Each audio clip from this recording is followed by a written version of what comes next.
আজকাল আমি এমন সব খাবারের নাম আমার জামাইয়ের সামনে বলে উঠি যেই খাবারগুলো সে পাবে কিনা সেটাও সন্দেহ আছে। বাজারে অনেক খোঁজাখুঁজির পর এই কাইক্কা মাছ পেলো আর এগুলো আমাকে নিয়ে এসে দিয়ে বলল যে ভালো করে এবার খাও, মন দিয়ে খাও।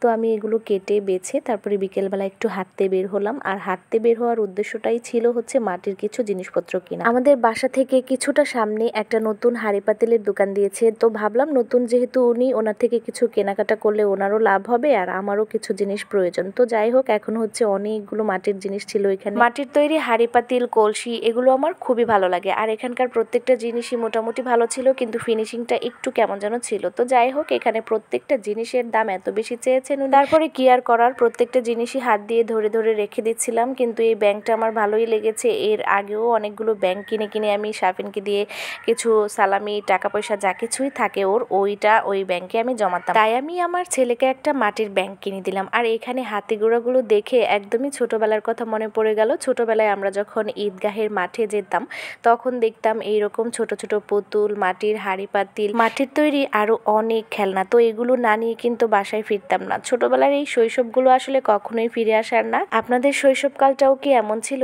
যেগুলো আমার শৈশবকালে ছিল? জানি না, কমেন্ট করে জানাবেন অবশ্যই। তো যাই হোক, এখানে ব্যাংকটা একটু শার্প করতেছিল, একদমই উঁচু নিচু ছিল, যে জায়গাটা দিয়ে টাকা ঢোকায় সেই জায়গাটায়। 5 জন একসাথে যখন বের হই ঘুরতে তখন কিন্তু কোনো কিছুই বাদ রাখি না, ফুল পাখি সবকিছু খুঁটিয়ে খুঁটিয়ে দেখি। এখানে কিছু জংলি ফুলের মতো দেখতে ফুল ফুটেছিল, আর এই ফুলগুলো দেখতে এত ভালো লাগছিল। একে তো গরম, প্রচুর গরম, আর চারপাশে এই সাদা শুভ্রতার ছোঁয়াটা যখন পাই তখন খুবই ভালো লাগে। আর বিকেলটা ছিল একদমই স্নিগ্ধ, বাতাসে ভরপুর। তো যাই হোক, এখন হচ্ছে এই ফুলগুলোকে আমি ছিঁড়ে দু একটা হাতে নিয়ে দেখছিলাম ওর সৌন্দর্যটা। তো ওর সৌন্দর্য তো এতটা ভালো ক্যামেরায় আসে না। তো যাই হোক, এখানে হচ্ছে রুহা আবার কিছু ভিডিও বানাচ্ছিল, ওকেও একটু ক্যামেরায় দেখিয়ে দিলাম। হালকা রোদ, মিষ্টি বাতাস, সেই সাথে আমি আমার বাচ্চাটাকে একটা ফুল দিলাম আর আমার বাচ্চা খুবই খুশি হয়ে গিয়েছিল। তো এই রোডটাও কিন্তু আমার খুবই পছন্দের। এটা আমরা ডাঙ্গা রোড বলে ডাকি। তো এই ডাঙ্গা রোডটা অনেকেই চেনেন আর অনেকেই হয়তো বা চেনেন না।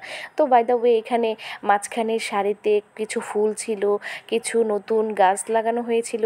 বাই দ্য ওয়ে, এখন হচ্ছে আমাদের সামনে এই গরমে আইসক্রিম পড়লো আর আমরা খাবো না, এটা তো হতে পারে না। হঠাৎ করে যখন রাস্তার মাঝখানে এই আঙ্কেলটাকে দেখতে পেলাম তখন আমাদের মনে হয়েছিল যে বিকেলটা একদম আমাদেরই। তো আমরা 5 জন 5টা আইসক্রিম নিলাম, যদিও এই আইসক্রিমগুলো আমার তেমন কোনো পছন্দের আইসক্রিম না, তবে ভীষণ এনজয় করে আমরা প্রত্যেকেই আইসক্রিম খেয়েছিলাম। আর রাস্তার মাঝখানে দাঁড়িয়ে আইসক্রিম খাওয়া, তারপরে চারপাশে ফুল, ব্যাপারটা একদমই জমে উঠেছিল। মাশাআল্লাহ, আমাদের প্রত্যেকের মন খুবই ফুরফুরা হয়ে গেছে। এখন আমাদের সন্ধ্যার আগেই বাসায় ফিরতে হবে। আজকের ভিডিওটা এই পর্যন্তই। সবাই ভালো থাকবেন আর পরবর্তী ভিডিওতে খুব তাড়াতাড়ি দেখা হবে ইনশাল্লাহ। আল্লাহ হাফেজ।